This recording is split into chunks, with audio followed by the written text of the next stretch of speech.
we are at the Central in Beaconsfield, and we've got Francis and Paddy, who are co-owners of the pub here, and we all know it's one of our favourite local haunts. Guys, challenging times. So can you just quickly, in a brief summary, what's the impact on you guys of the COVID restrictions?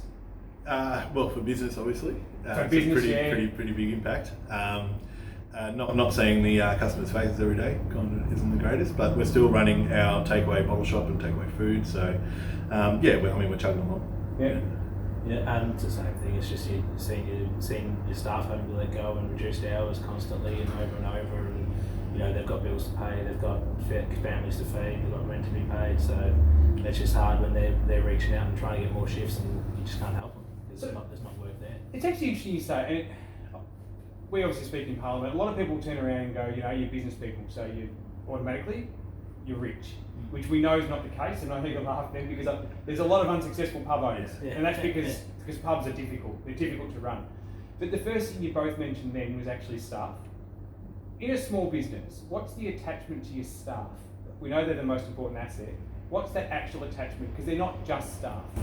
No, of course not. I mean, we see the same people every week. So naturally, working, especially in a high pressure environment like hospitality can be, you do tend to get a lot closer to your staff than you probably would in any other industry, and you care for them too. I mean, you hear their stories of their families and the struggles that they're going through, or the happy times as well. So naturally, I think you're a lot closer to your staff than you probably would be in any other industry. Yeah. And Paddy, you worked.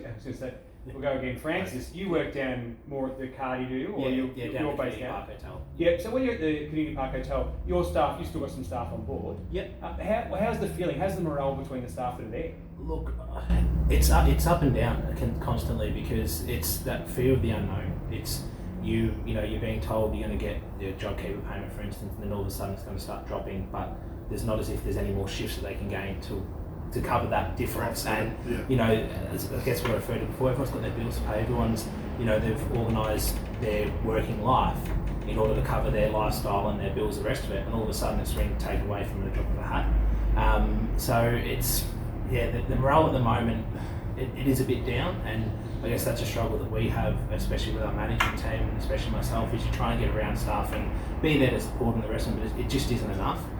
Financial pressure just does get to people.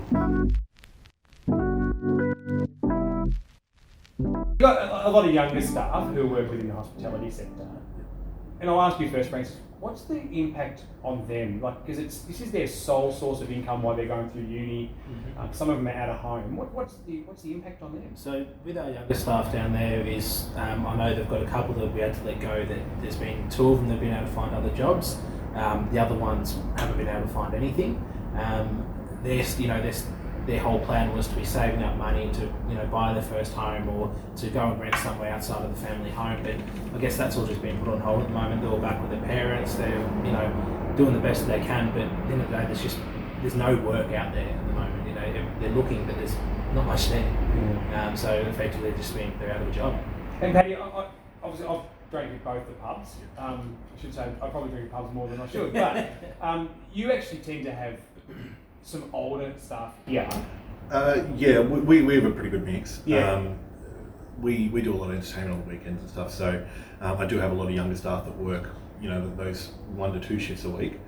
But yeah, I think following on from what Francis was saying with a lot of the younger staff, I think it's mentally pretty draining for a lot of the young people because they haven't got any outlet.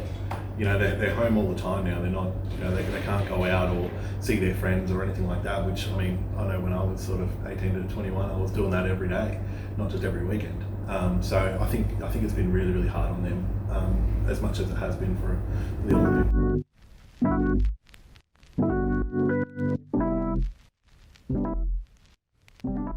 You don't look as old as me. I'm going to take a guess. But ours was exciting if we got out Thursday night, and I've noticed when I was a copper, I saw that there was more and more people were out every night, and I just couldn't quite comprehend that. Fair crack to go out every night. Pubs. Can I just? I'll go to I suppose the brighter side of pubs. What is when I say I'm going to the pub? What am I going to? now. Now, in tradition, so let's go back 6 months. Yeah. I'm going to the pub. Why am I going to the pub? You're going to the pub to socialise, probably have a drink and a feed.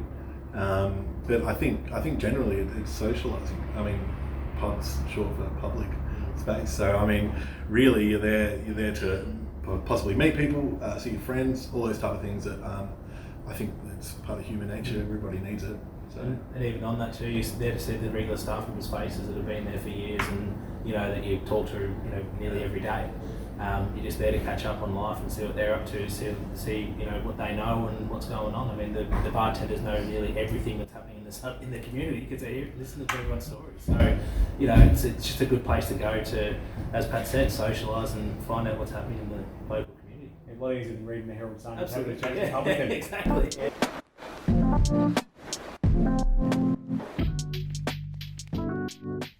Pubs. They've got a lot of history in it. They've supported football clubs, netball clubs, other community groups. I know that Lions Club, Rotary Club. My dad, 183 years ago, used to come here for his Lions Club meetings when he was the president of the Berwick Lions Club. Are you still that part of the community?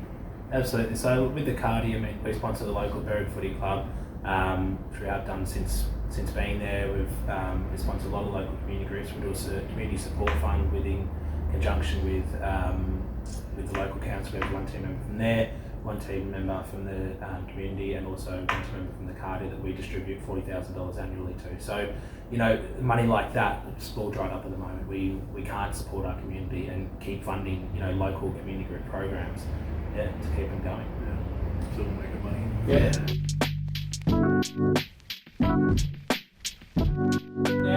Now we're going to go back to today. It's obviously difficult times. You're checking they haven't fallen. Difficult times. You had to do things differently. Can you just give us some of before we go to this absolute beauty here, can you tell me some of the things you're doing differently to try and keep business turning over? So I'll start with the Cardi. I mean, for us, traditionally we're really a food and drink pub. We try and service anyone, all age groups essentially. And we've had to pretty much just turn around in one day and turn it into a takeaway delivery option only. So we offer 7 days lunch and dinner. We've got takeaway of all food, all drink. Menus available online, can order online, and we can offer delivery as well. Yeah. So that's what we've got. Online, can you quickly just give us, what's the email address? The website, jump onto www.cadiniparkhotel.com.au. Yeah. You can find everything you need there. And the Stench? Well, I mean, I think we're our bar's pretty big, so our bar was pretty big before all this started. So when we went into this, it was a big hit for us. We're not traditionally huge for food. We have a Sneaky Cheese franchise, which is like a burger franchise in our kitchen. So we were doing delivery and takeaway already. So moving into this wasn't ever going to be an expansion of that business of maybe another 10% here or there or whatever of that side of the business, but we were losing a huge amount of that seating customer. So we had to really think about how we could maybe transfer the bar to a takeaway type option. So what we've done is we've got these beautiful growlers out in the bottle shop, which is tap beer poured fresh. You can drive through and pick one up and off you go and go home and drink it, and it tastes like it comes straight from the tap, which is great. And we're also doing takeaway cocktails. So I've got a heap of very, very skilled bartenders that work here that have gone from mixing cocktails every night to nothing. So now we're working that way by pre-batching cocktails into little bottles and selling them through the bottle shop as well. They've been a really big hit for the last couple of weeks. So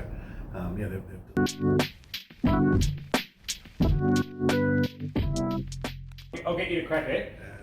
So can you explain to me the history or what is a growler? A lot of people in Australia I don't think would have heard of a growler.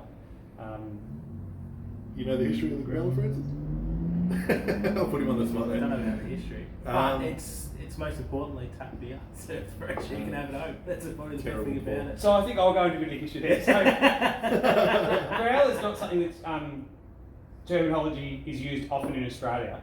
In America they had the tap bars. A lot of craft brewers started off by using growlers when people wanted to buy the craft beers and take them home, and they didn't. A lot of the original ones, tap bars, didn't bottle or didn't can. So therefore they started using these growlers. Now this is a 2 litre, is it? Yeah. Yeah, 1.9. It's 1.9, and that's where they started over there, and it's quite common over in America. You can get them at most of the tap bars. Canada's got more now because Canada production of beer. If you produce a beer in a state or province in Canada, you can't sell it in another province. Oh. So this is still carryover from the prohibition days, Yeah. where if you produced in one spot, you couldn't sell it the next. Yeah. So that's why Coors Yeah. and the major companies produce down in Chicago or across in Seattle, because then they can export to every one of the provinces. But if you produce it in there, that's why they're actually one of the highest sales of growlers in the world. There you go. There you go. Fun Glad facts. you knew that. Yeah. Cheers to it. Now, Cheers. I know this is. I have to have a taste, but it's a Carlton draft. Sure is. I have to admit, I cheated on the way in. And I know this is probably something that people want to get back to, and we're lucky enough to have that here today. You've got regular customers, I'm sure, that are come in here on a Friday or Saturday night, or come in on Saturday and have a bit of a punt and whatever. And a beer's pretty important to them. They do enjoy it. How important is it to you to get back to having the customers in here? Well, I think the biggest thing is, I mean, I've worked here since I could, basically, ever since I turned legal age to serve beer. I've been serving beer, so a lot of those blokes still come in. I've known them for 10 plus years, and I've seen them every single week. So some of those blokes I haven't seen for a couple of months now. I've been able to talk to them through the grapevine or however, but a lot of those blokes also don't have phones. So so there's a few older blokes that I think are really probably struggling, not being able to see the same faces, not being able to talk to us, and we love having them around. They're basically family to us. So we're hanging to get those blokes back at least. And then the regulars on top of that, of course we want to see them as well. But yeah, I think there's that small majority of regular customers that we'd really like to see back in the pubs and serve them beer, I guess. In the car, you got the sports bar section Yeah, down there. yeah, absolutely. Again, what the clientele that comes in there must be some you're missing seeing. Well, it's exactly what Pat said. I mean, we've got older clientele that we've been there now for 7 years, and since day one from there, they've been in there, every couple of days or once a week, whatever it is, and you just haven't seen them now in 6 months. And as I said, you can try and reach out over the phone, the rest of it, but they don't have internet, they don't have phones, the rest of it. So it's hard keeping in touch with those guys, and you just want to make sure that they're okay, and that's what they come to the pub for. If they miss a day at the pub, we usually try and give them a buzz and say, "Oh, what are you doing? You're right." But you just don't get that anymore. So it's vital for us to get those people back in the pubs and get the social life back.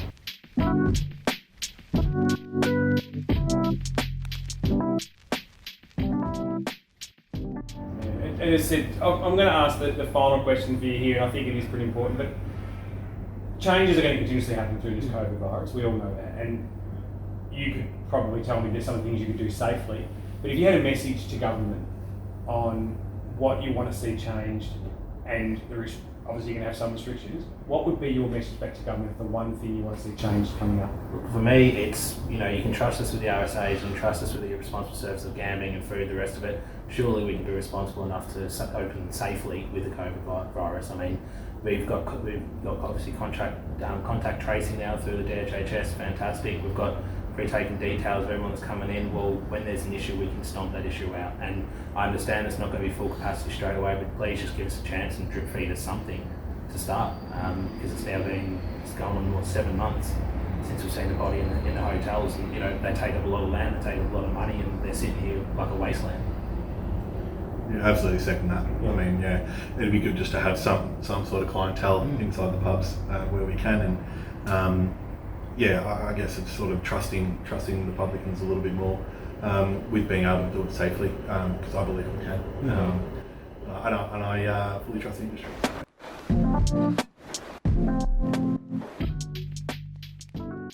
And it's interesting you say that. It's going to come down to trust, and I think that's true. And we'll finish up here, but I'm going to say thank you very much for your time today, guys. I really appreciate it. And whilst some at home, there'll be automatically someone turns around and goes, "Brad, you weren't allowed to have a drink in the pub," and I'll wear that, because what I want to let people know is the importance of a pub is actually coming out, the social side of it. And you guys actually have got that passion which obviously comes from the family as well, where you've built that up. Thank you so much, because as we spoke before, Francis, some of my memories in my life are in these pubs, whether it's after football games or my original campaign, which we won't go into too much detail on that one, but it is coming back to these pubs in Beaconsfield. You are part of the lifeblood of our community, and we want to thank you for that. And the most important thing is we just want to get people back in here for themselves, so they can have that social aspect, but can I just say for your staff, can you please send on behalf of all of us in the area that we're thinking of your staff, and we know it's tough. And people out there who are listening and watching this now, get on down, buy a growler, order sneaky cheese, go down to the cardy and order some takeaway and get it brought home. And I've had it a couple of times down there, and I said to you yesterday, and it wasn't anything other than the food was magnificent. My best mate, whose name is Matt Lloyd, he actually had some the other day and just said he was so surprised. He lives in Berwick, and it was like a waiter had delivered that food to you. The quality of it was that good. Keep it up, guys. We're all with you. And other than that, we're going to say cheers, because you guys are doing a great job. And let's hope that I hate to use this term, but let's hope Daniel Andrews listens to you and lets people get back on the beers. Thanks, mate.